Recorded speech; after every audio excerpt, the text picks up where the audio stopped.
അപൂർവങ്ങളിൽ അപൂർവങ്ങളായ ഗ്രന്ഥങ്ങളെ, പ്രത്യേകിച്ച് സംസ്കൃതിയും ആയുർവേദവുമായിട്ട് ബന്ധപ്പെട്ടിട്ടുള്ള ഗ്രന്ഥങ്ങളെ തിരിച്ച് ജനങ്ങളിലേക്ക് എത്തിക്കുക എന്നുള്ള ഒരു കർമ്മപരിപാടി നാം അഥവാ നൈസ് ആക്ഷൻ മീഡിയ ഏറ്റെടുത്തിട്ടുണ്ട്.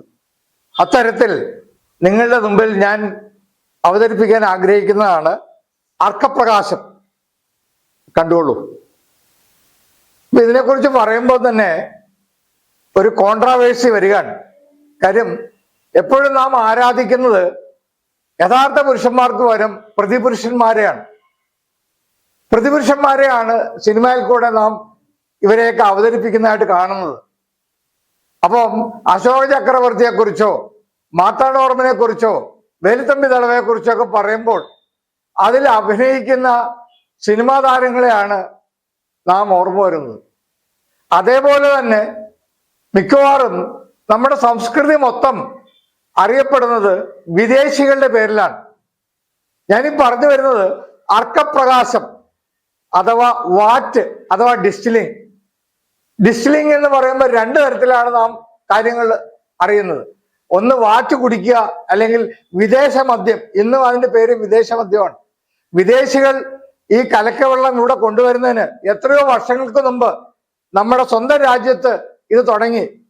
രാവണനാൽ രചിക്കപ്പെട്ടിട്ടുള്ള അർക്കപ്രകാശം. ഇത് ഞാൻ പറയാൻ കാരണം, ഹോമിയോ എന്ന് പറയുമ്പോൾ ആളുകൾക്ക് നേരെ ഓർമ്മ വരുന്ന ഹനുമാനെയാണ്. ഹനുമാൻ അല്ല ശരിക്കും ഹോമിയോയുടെ പിതാവ്, സാക്ഷാൽ ശ്രീ രാവണൻ തന്നെയാണ്.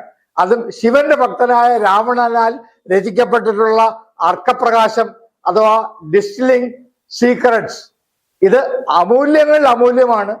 ഇദ്ദേഹം തന്നെയാണ് നമ്മുടെ പീഡിയാട്രീഷ്യൻ, അതായത് ബാലചികിത്സയുടെ പിതാവും. അപ്പൊ രാവണനെ നാം അറിയപ്പെടുന്ന പോലെ ഒരു ദുഷ്ടനായിട്ടല്ല, ഒരു രാക്ഷസ കഥാപാത്രമായിട്ടല്ല കാണേണ്ടത്. അപ്പം ആയുർവേദ വിധിപ്രകാരം തന്നെ 3 തരത്തിലാണ് ഔഷധങ്ങളും, അതേപോലെ 3 തരത്തിലാണ് അസുഖങ്ങളും. അസുഖങ്ങൾ പറയുമ്പോൾ നിങ്ങൾക്ക് അറിയാമായിരിക്കും, വാത പിത്ത കഫം. ഇതിൽ ഏതിൻ്റെയെങ്കിലും ഒരു സമ്മിശ്ര അവസ്ഥ മാറുമ്പോൾ അതിനെയാണ് നാം അസുഖം എന്ന് പറയുന്നത്. അത് തീവ്രതയിൽ എത്തുകയോ അതിന്റെ ഉൽപാദനം കുറയുകയോ ചെയ്തു കഴിഞ്ഞു കഴിഞ്ഞാൽ തീവ്രമായ അസുഖം. വാദം വരുമ്പോൾ റുമറ്റോയിഡ് ആർത്രൈറ്റിസ് എന്നും, പിത്തത്തിന്റെ അതിക്രമം വരുമ്പോൾ നമുക്ക് ക്യാൻസർ എന്നോ, കഫത്തിന്റെ അതിക്രമം വരുമ്പോൾ പൾമിനറി ഡിസീസ് എന്നോ, ശ്വാസം മുട്ടെന്നോ ഒക്കെ വ്യതിചലിക്കും പറയപ്പെടുന്നുണ്ട്. അപ്പം അതുപോലെ തന്നെ ഇതിന്റെ ഔഷധങ്ങള് വെറും 3 എണ്ണേ ഉള്ളു: വാറ്റ്, നീറ്റ്, ഊറ്റ്. അപ്പം 3 അസുഖങ്ങള് വാതപിത്ത കഫവും, അതിന്റെ പ്രതിവിധിയായിട്ട് വാറ്റ്, നീറ്റ്, ഊറ്റ്. വാറ്റ് എന്ന് പറഞ്ഞു കഴിഞ്ഞാൽ ഡിസ്റ്റിലിംഗ് അഥവാ അർക്കം ചെയ്യുക, സ്ഫുടം ചെയ്യുക എന്നുള്ളതാണ്. അപ്പം ഡിസ്റ്റിലിംഗിൽ കൂടെ നാം അതിന്റെ ബാഷ്പീകൃത തുള്ളികൾ ഔഷധങ്ങളായിട്ട് ഉപയോഗിക്കും.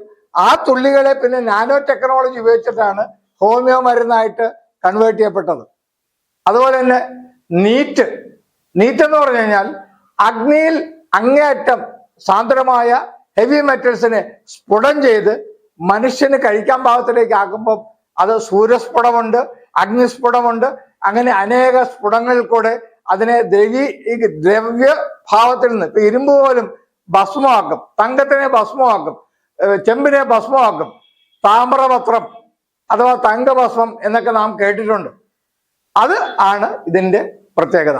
അടുത്തതായിട്ടാണ് വാറ്റും നീറ്റും കഴിഞ്ഞിട്ടാണ് ഊറ്റ്. ഊറ്റുക എന്ന് പറഞ്ഞാൽ ബ്ലെൻഡിങ് എന്നാണ്. അതായത് കഷായം അഥവാ ആസവം അഥവാ അരിഷ്ടങ്ങൾ, അതായത് ഈ പച്ചിലകളുടെയൊക്കെ സമൂലങ്ങൾ എടുത്തിട്ട് അതിൽ നിന്ന് നാം ഒരുമിച്ച് ഇട്ട് അതിനെ ഫെർമെന്റ് ചെയ്യിച്ച് അല്ലെങ്കിൽ ഒരു അവസ്ഥയിൽ ഊറ്റി അതിന്റെ സത്തെടുത്ത് രസായനം ആയിട്ട് ഉപയോഗിക്കുന്നതിനെയാണ് നാം